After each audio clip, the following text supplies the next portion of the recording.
You're listening to Bowl Game Radio with Bruce Binkowski and Mark Neville on San Diego's sports leader, the mighty 1090.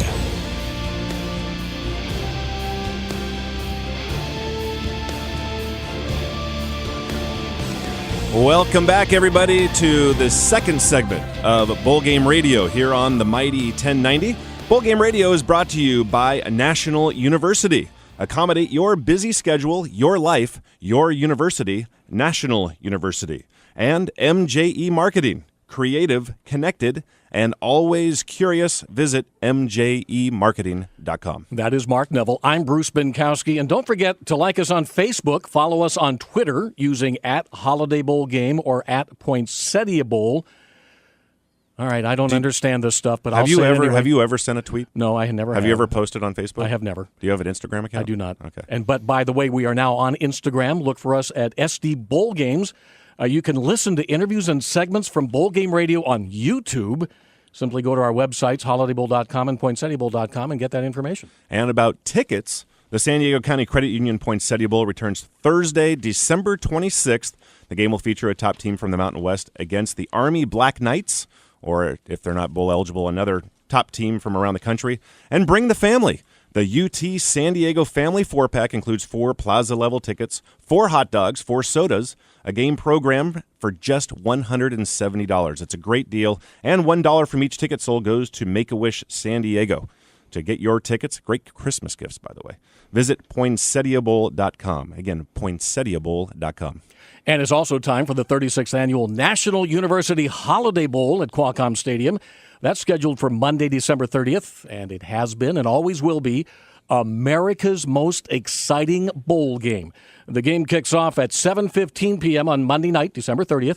Features teams from the Big 12 and the Pac-12 conferences. The game also features spectacular pregame and halftime pageantry you don't want to miss. And tickets are available. For more information on the National University Holiday Bowl and other events, just visit us at holidaybowl.com. And Bruce, you know where I like watching my games on Saturday afternoons?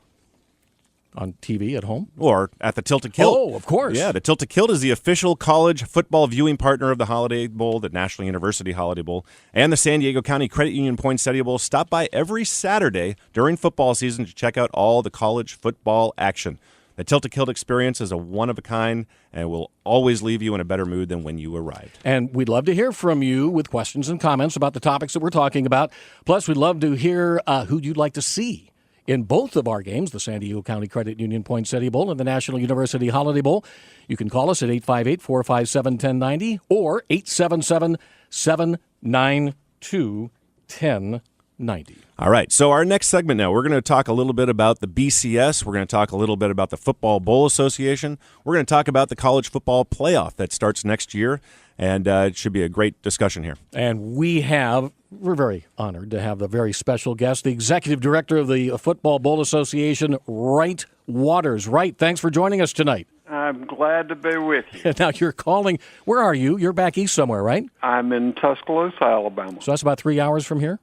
It's, it's very dark, and it's approaching my bedtime very quickly. We'll make this short. By the way, Wright was the commissioner of the Sun Belt Conference for many years. He actually one of the founders of the New Orleans Bowl, and he's also been an athletic director. He's been in athletics all of his career, and he's a great addition to the Football Bowl Association as our executive director. Well, thank you. That's very kind, Bruce. So it's a pleasure to work with the bowls are such an important part of the American fabric. It's so much a part of the holiday season that, anything we can do to help them is just, it's very rewarding. Hey, Wright, it's Mark Neville, and the BCS started in 1998 to pit number 1 against number 2. And through time, it's done a pretty good job of that. Next year, we go to the college football playoff. Can you briefly describe what that means, what change is taking place in postseason? Well, let's back up a little bit, Mark. Having sat in the room for 14 years when these decisions were made, I never thought there was any of the commissioners that were opposed to a playoff, no matter what you read in the media. The problem was that we just simply couldn't find a format that worked better than what we were doing.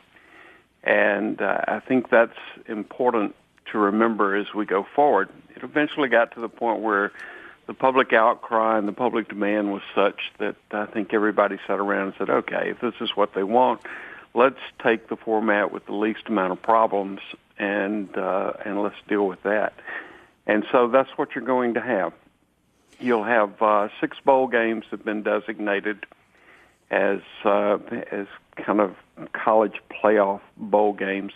2 of them will serve as semifinal games. There will be a 3rd game added, which would make a 7th in that series, that will be the national championship, not necessarily affiliated with a bowl game, but it may very well be affiliated with a community that has a bowl game. For instance, the first national championship game will be in Dallas, and the Cotton Bowl will obviously have an important part in it, but it'll be a Dallas, Texas event. Selection committee was announced today.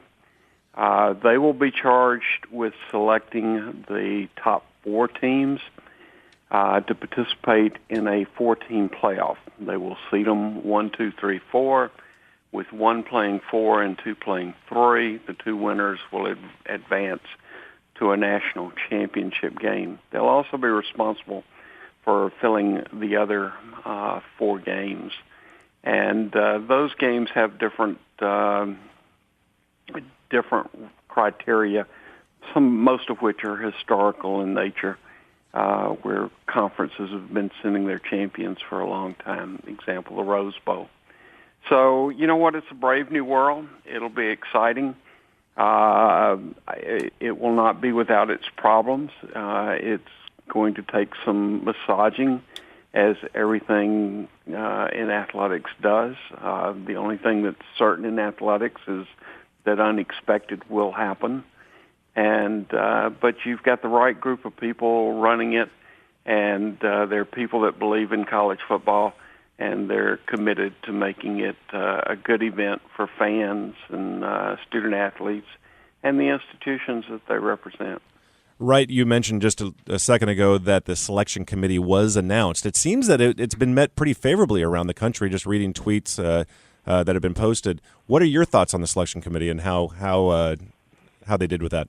Mark, I think they're people of incredible character, and I think that an incredible integrity, and I think that they're people that have proven from their entire careers that they are committed to doing the right thing no matter what the job is.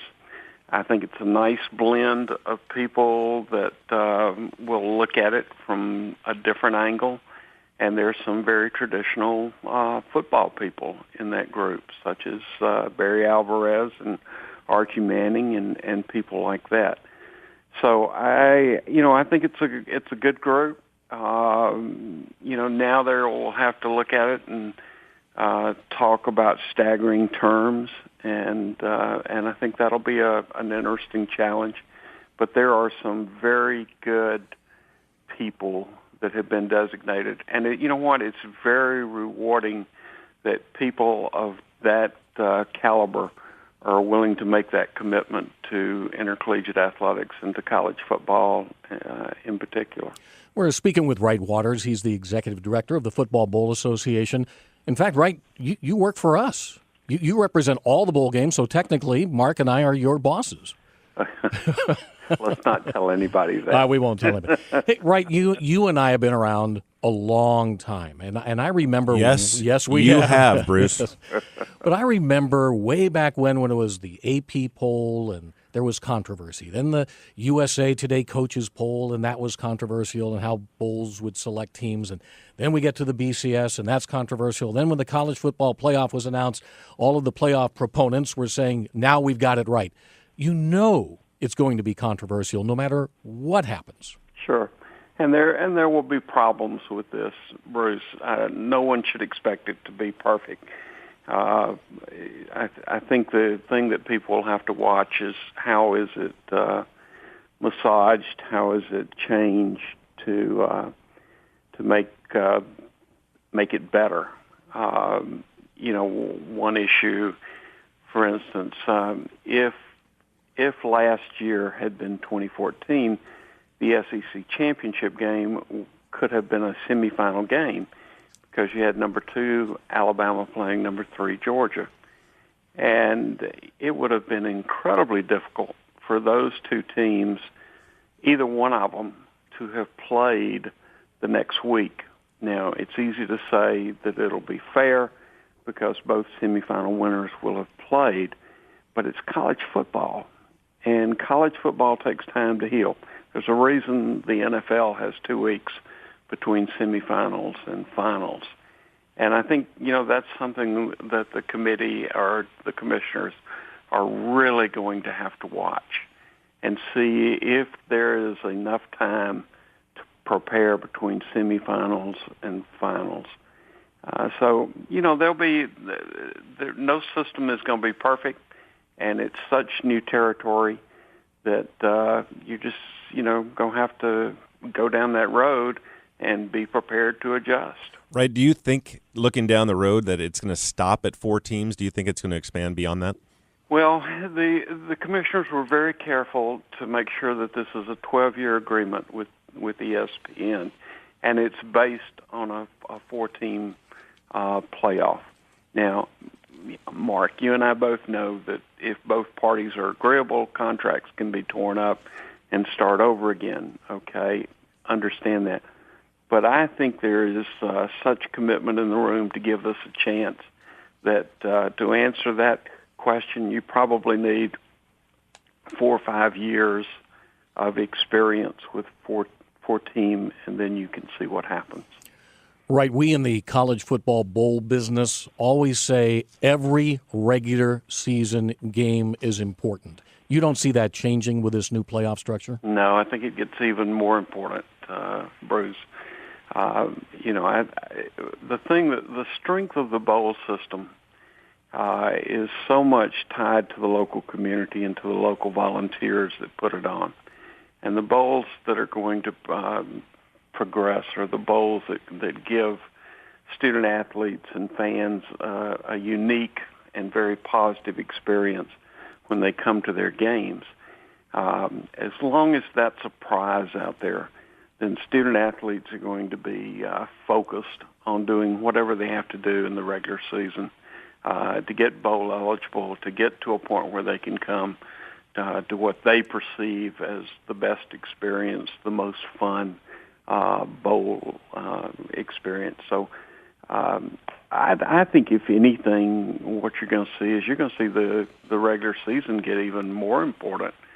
And as new bowls come online, some of those teams that maybe in the past thought, well, I have no chance to go to a bowl, they're going to be playing even harder every week, thinking that there is a bowl out there for them. So I think you'll see the regular season continue to grow. I think as you two guys know, we have some attendance issues in regular season. And I think several of the conferences are already looking at that. I know as a bowl association, we talked about it last April. And I think that, we're addressing some of those things too. But it's still college football. It's a great show, and people love it, thank goodness. Well, Wright Waters, Executive Director of the Football Bowl Association, thanks for joining us tonight. Maybe we'll be talking to you again as we get closer to Selection Sunday in early December. Well, as long as you're my boss, Bruce, I'll be delighted. All right. Good. Glad to have you. Thank you, Wright Waters, Executive Director of the Football Bowl Association. You're listening to Bowl Game Radio on the San Diego Bowl Game Media Network.